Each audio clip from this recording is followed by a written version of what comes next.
जाए, मेरी यश कीर्ति हो जाए, मेरा सम्मान हो जाए, मैं सबसे बड़ा बन जाऊं।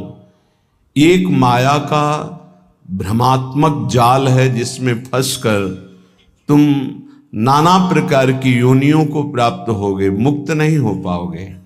इसलिए इस लोक ऐषणा का त्याग कर दो। लोक ऐषणा, जो कंचन विजयी होते हैं, कामिनी पर विजय प्राप्त कर लेते हैं, वो भी लोक ऐषणा में गिर जाते हैं। ये बड़ी भारी खाई है माया की, जिसे मान सम्मान कहते हैं, जिसे यश कीर्ति कहते हैं। इसकी चाह में बड़ी बड़ी साधनाओं की बलि चढ़ा दी जाती है, बड़ी बड़ी तपस्याओं को न्यौछावर कर दिया जाता है, केवल अपने नाम के लिए, अपनी प्रशंसा के लिए, अपनी बड़ाई के लिए। हाथ कुछ नहीं लगता। जो प्रशंसा मान सम्मान का भोक्ता बन गया, वो भगवान की प्राप्ति की योग्यता खो देता है। इसीलिए श्रीपाद कह रहे न लोकम, लोक ऐषणा की तरफ अपनी वृत्ति जो जा रही उसको हटाओ। ये सबके अंदर होती है। कुछ तो ऐसा करूं जिससे लोग हमें जाने। भगवान को तो जानना नहीं चाहते, तुम्हें क्या जान लेंगे। भगवान का तो शब्द नाम जप नहीं पा रहे, तुम्हारा नाम कौन लेगा। कितने बड़े बड़े चक्रवर्ती सम्राट हुए, बड़े बड़े महल, बड़े बलवान, कौन जानता है। बहुत बहुत इतिहास के पन्नों में लिखे पड़े हैं। ये होश में हम विवेक के द्वारा ऐसा साधन करें, ऐसे मार्ग में चले कि भगवान को प्राप्त हो जाए। ये जीवन का परम लाभ है। न लोकम, हमें लोक के मान सम्मान, यश कीर्ति, प्रतिष्ठा आदि की भी चाह नहीं करनी चाहिए। अगर भगवान को सम्मान देना ही है ना, यश कीर्ति देनी है ना, तो ऐसा प्रदान करेंगे कि आपकी भगवत प्राप्ति भी नहीं रुकेगी और बिस्तरे सब जग विमल कीरति, साधु संगति ना टरे। खास बात रहेगी, आपके जीवन में भारी यश का विस्तार होगा, पर साधु संगति मिलती रहेगी, इसलिए अभिमान नहीं हो पाएगा। वो मान सम्मान आपके तप का नाश नहीं कर पाएगा। यदि भगवान को नाम करवाना है, यश करवाना है, सम्मान दिलवाना है, ये उनका विषय है।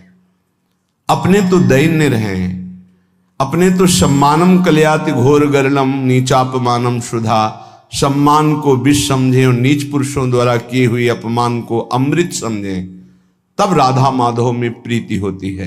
क्योंकि देहाभिमान ही प्रीति में बाधक है। जब हमारा सम्मान होता है तो देहाभिमान पुष्ट होता है, और जब अपमान होता है तो भगवान की शरणागति पुष्ट होती है। ये सिद्धांत है, ये बाहरी बहिर्मुख पुरुष नहीं समझ पाएंगे। कोई हमारा अपमान करे तो हमें लाभ मिलेगा, छाती जलती है, उसको तो दंड देना चाहिए जो अपमान करे। यह अज्ञान है, ये परमार्थ का मार्ग नहीं है। आप जहां बैठे हैं, जो सुन रहे हैं, ये शुद्ध अध्यात्म है, भगवत मार्ग है। इसलिए न लोकम, लोक की भी मान बढ़ाई, यश कीर्ति की चाह ना करे, तो राधा माधव के चरणारविंद की तरफ उसकी मन और बुद्धि की गति होने लगेगी। या ऐसा समझ लीजिए कि मन और बुद्धि में राधा माधव आकर विराजमान हो जाएंगे।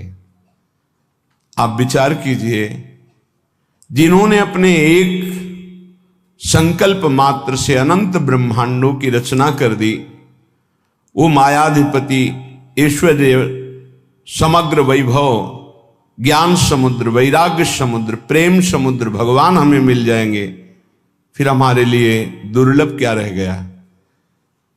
ये अनंत ब्रह्मांड तो उनकी एक संकल्प वृत्ति मात्र से प्रकट हो, ऐसे भगवान हमारे हो जाएंगे, तो हमारे पास कमी क्या रहेगी।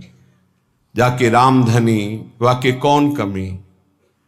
जब प्रभु हमारे हो गए तो फिर कुछ पाना बाकी नहीं रहता, सब कुछ मिल गया। अभी अल्प बुद्धि होने के कारण ऐसा लगता है हमें इस भोग की आवश्यकता है।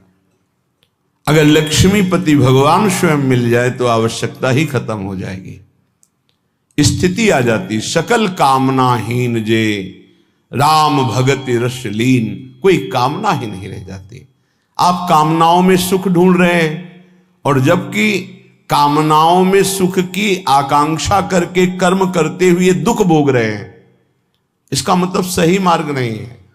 निष्कामता में जो परम सुख है वो केवल अध्यात्म मार्ग का पथिक ही समझ पाता है।